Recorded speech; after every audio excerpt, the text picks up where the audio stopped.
What's up everybody, it's your boy Duplays here, back with another Nintendo Switch 2 video for you guys. Today we're watching Nintendo Switch 2, or I should say reacting to Nintendo Switch 2 durability test, can the Joy-Con survive, with our boy Jury Rig Everything. This guy is the GOAT where it comes on to breaking stuff or testing the durability. He's really funny as well, and he hates Apple. So before we get into the video, don't forget to comment, like, share, subscribe, turn on post notifications, all that good stuff. Follow my socials, TikTok, Instagram, and Discord. They're in the description, so I can get more likes, more views, more comments, more shares, more subscribers, more clout, some fame, some money, and I can stop being a bum, and I can feel a sense of superiority. Now let's get into it.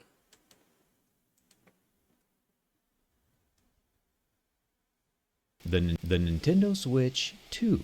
Out of the millions of Switches made, Yup. you kinda gotta feel sorry for the one that ends up on my desk. Nintendo says this Switch 2 Yup. has 10 times the graphic performance of the previous model. And like I sure hope it does, since the last A one got performance released increase for nearly a every decade year. ago.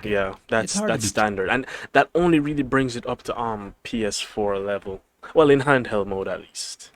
Well, it's actually better because faster CPU. Whatever. That's not what we're here for. I always mad go about the off. delay though, since Nintendo's games are pretty timeless, and they went to great lengths to match my own jerry-rig knife, and I appreciate the effort. Inside the box we have our HDMI cable, some Joy-Con leashes, a Joy-Con grip, a 60-watt USB-C charger, and my favorite piece of kit, the 4K docking station. Breath of the Wild just got real. The biggest physical change, aside from the larger screen, is how the Joy-Cons attach to the Switch 2 body. They use magnets this time around. I hate how and we messy his know screen that already we're gonna is. find out how strong those magnets are and how fragile that connection may or may not be. With the Joy-Cons fully inserted, it is possible to just rip them away from the Switch 2 with brute force alone, not using the release latch. These will never just fall out on their own, of course, but throughout my testing, sometimes You see, I that's what I found was it was trying to just find out easier on to pull YouTube them for a away very long instead of time. How strong are the magnets without you pressing on the button? Like how much force does it require? So now I know. Also, that those pliers look like a crocodile.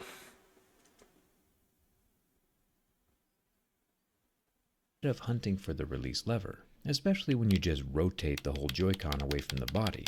And I imagine I won't be the only one just skipping the release button altogether as time goes on. Also, fun fact, Nintendo has apparently coated all of their game cartridges in the world's most bitter Just as they did for the substance Switch called one. This isn't denatonium news, Jerry. benzoate. Or I should say Zach, because that's his real name.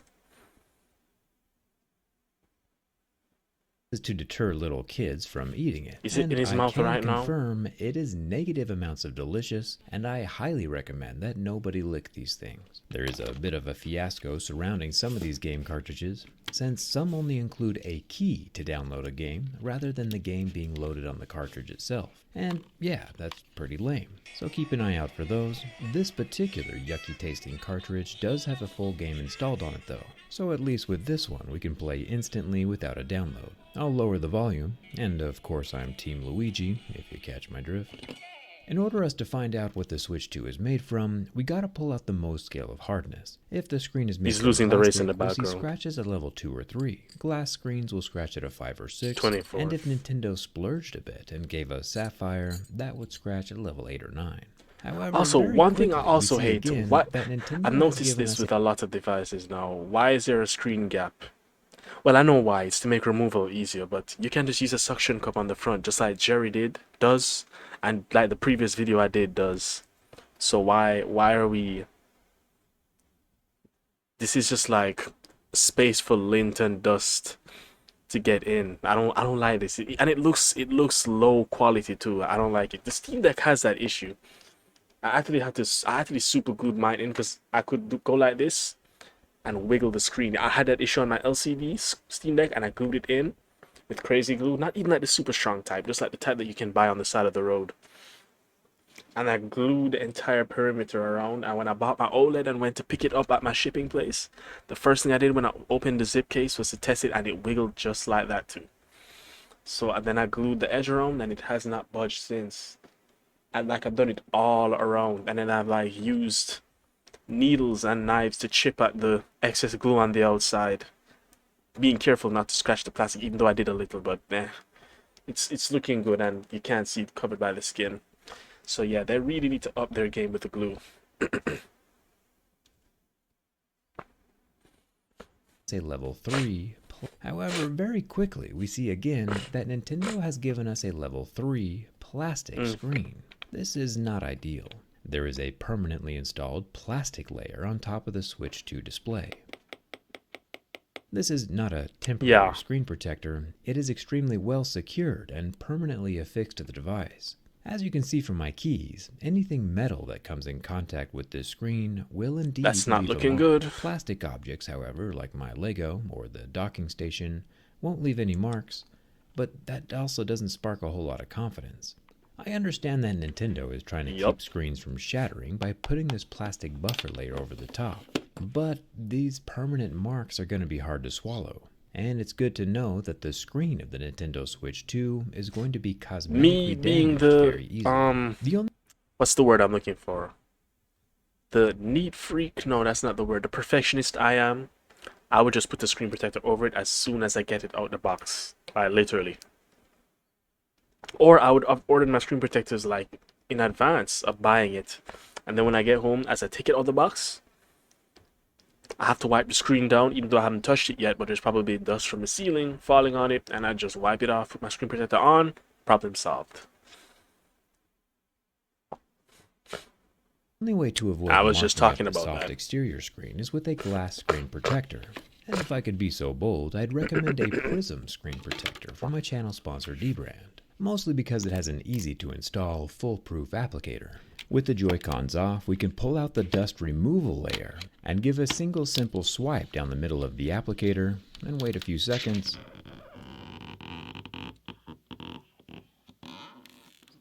And now we have what the Switch 2 should have shipped with in the first place, a perfectly installed glass screen protector. Which, as I per can kind of usual, is understand getting them no not marks including at a it level because 5. not everybody wants that on their thing. Some people don't, which is strange to me because every electronic device I have with a screen has a screen protector on it. My phone has one, my Steam Deck has one, my old Samsung tablet in my drawer has one. I even bought one for a 3DS I bought, which never came, so I got refunded, so I have the case and screen protector in there still, but that's not important. Dbrand has a deal right now, which as per usual is getting no marks at a level 5. Dbrand has a deal right now where you save $35 if you buy it with a kill switch case. Oh no, Jerry, why did you break it? That was really 1, because flexible the though for durability glass. test isn't over yet, and 2, Dbrand ships 2 of these Switch 2 screen protectors in every box. So if my Switch survives the rest of this test, I'll just throw another one on later. The link is down in the description. I still It's think nasty having work a plastic indeed. screen in 2025 is pretty wild. Moving over to the orange Joy-Cons, we find a whole lot more plastic, which is what we expected. I don't There's a like plastic that. home button and a plastic game chat button, and the That's an joystick easy way has to a cut very your finger, thick though. rubber cap on the surface. There's definitely no durability issues here. What's really Yeah. cool though is that Nintendo has again inlaid the white letters of the buttons inside the black plastic itself, meaning that no matter how many hours or decades you play this Switch 2, these letters will never rub away. Getting a closer look at the Joy-Cons, we find the secret for how they attach so firmly. These shoulder trigger buttons are actually made with steel this time around. Big rectangular blocks of metal that are able to magnetically secure to the Switch 2 body. In the center is where that port that charges the Joy-Con sits, along with the optical sensor that lets the Joy-Cons become a mouse. And of course, the famous tri-point Nintendo screw. This is that torture. still hold It's everything absolute together. torture. It'll be fun to take these things apart during the teardown, assuming it doesn't just all break open before the end of this video. Of course. Now, there has been some concern Has a online wiggle. about this little port here that Say yeah, receives the same. Joy-Cons. I'm kind of nervous for it as well, to be honest, but it does have a little play. There's some wiggle back and forth, which might end up being a feature instead of a bug. Being totally rigid would probably make it more prone to breaking, but we'll find out for sure here in a second. You can kind of see the magnetic field that emanates from the dual magnets in the Switch with this piece of green magnet paper. But since the magnets are kind of deeply recessed inside of the Switch 2, we Open can her get a up. better look That's when what we she open said. her up. Putting the magnet paper on the Joy-Cons themselves doesn't reveal anything, meaning all of the magnets are just inside the console and not the controllers. If the magnets were closer to the surface of the Switch, they would look kind of like these wireless charging magnets on my grip case. Same. Magnets are pretty cool, and I have no idea how they work. Near the game cartridge slot, there is a top USB-C port that sits right next to a headphone jack, and a fan vent, which has some metal fins inside. The Switch 2 does not have any water resistance at all, so definitely keep it away from liquids. You know, The it'll be a volume great rocker day and when power we get to a button are point made where the from CPUs plastic. are so powerful and so energy efficient that they don't need a fan, so then they can completely seal them up. But I mean, even phones still have that issue because on my iPhone when I'm charging it, because I have a 12 Pro Max, it gets hot a lot when I plug it in very frequently. In fact, almost every time I charge it, it says phone will resume charging when temperature is lowered. So that's something I see pretty much every time I plug my phone in. So maybe we're not quite there yet.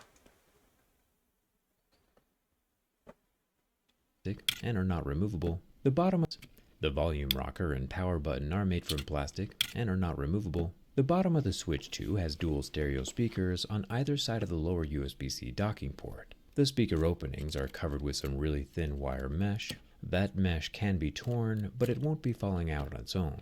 I imagine the mesh is mostly here to keep larger debris from Look at the dust flowing on the into the screen. console That bothers me so due to much. the airflow from the cooling fan. The kickstand on the Switch 2 is a massive improvement over the What about the tiny Switch little guy OLED that came with one? the Switch 1.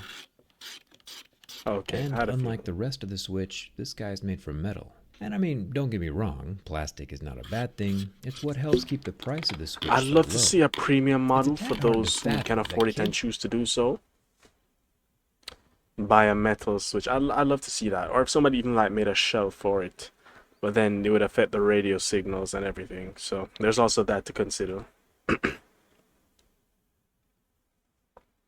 Who were born when the Switch 1 was released are now in the What third character is he grade. drawing? Oh, it's the Personally, creeper I from think Nintendo Minecraft. could speed up the release cadence a little bit. But let's see if any of this new generation of gamers can tell me what this is in the comments. The only decor on the Switch 2 that might end up rubbing off over time is the logo on the back. The logo's just printed right on top of the surface, and I'm glad Nintendo Why didn't is that? use the same kind of printing on the buttons. I'm now the only one in the world with a Nintendo It though, so that's kind of cool. And I'm not much of a traveling gamer myself. I leave my Switch docked to the TV like 99% of the time. I do, however, like that Nintendo made the Joy-Con grip look smarter than it is by allowing LEDs from the Joy-Cons to shine up through the center of the grip when it's connected. The grip is also surprisingly strong, locking out in every direction and not falling apart. Now or imagine if it was releasing made the out of Joy-Cons titanium even gold under extreme alloy. pressure. So far, so good. One thing I haven't seen anyone bring up, though, is that while previously the Joy-Cons would only mount to the Switch in one direction, this Switch 2, however, can mount the Joy-Cons on opposite sides, upside down, or even I was thinking It's that. going to add a whole new level of difficulty to speedrunning. But today we aren't here to play backwards. The Switch 2 has a 7.9-inch, 120Hz, 1080p HDR display, with twice as many pixels as the Switch from a decade ago. And don't try this at home, obviously, but after about 10 seconds, we can see from the pixels going black and recovering that the screen is an LCD. Kind of amazing that everything is still Amazing. functioning even after all it's been through. Thumbs up for that. But the worst is still yet to come. If Nintendo is only going to make one new console every decade, Yep. it needs to be structurally durable. They do have a enough to track last record of that whole time. And as we strong can see from consoles, the though. first bend, when a lot of force is applied,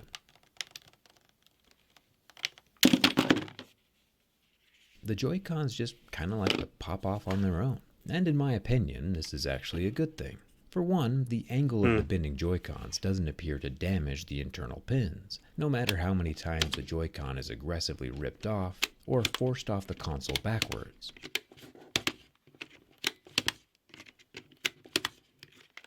Moving over to the blue controller and popping it off very aggressively forwards, both the controller and the Switch 2 itself remain undamaged. It disconnects at a gentle enough angle that the port is not disturbed or flexed beyond Manufacturing what it can handle. tolerances. When I first saw the Switch 2 announced, I definitely had my doubts, but after holding the Switch 2 and feeling how the Joy-Cons connect, I'm very much more confident now in its ability to survive everyday life. The Switch 2 would have to go through some I'm sure extremely Nintendo did their wild and rigorous crazy testing. situations beyond what we do here to sustain any permanent structural damage. It is very susceptible to cosmetic damage, however, especially the screen, but at least it'll still be functioning. Like a lizard shedding its tail, the Joy-Cons just pop off unscathed if anything weird happens. One thing that would bother me quite a bit though, considering Nintendo's dark history with the Joy-Con drift, is throwing the Switch 2 into a backpack, with the joysticks ding-a-linging around all willy-nilly. Thankfully, Dbrand also has a solution for that, and they're calling it the Kill Switch. This protects your Ooh, I Switch like from that every angle, case. while still letting the controllers detach. The ergonomic grips add even more protection. You know what I wish while though? I making wish like the Joy-Cons rubber easier to part hold. extended all the way down here. But then that would make it harder to put on. Yeah, but I wish it extended all the way down here. And I wish like it had, the Joy-Cons had like a little line, rubber line ridge that went all the way down there. But then that probably affect your hand motion on pressing the buttons and everything. So maybe that's why they didn't do it. Yeah.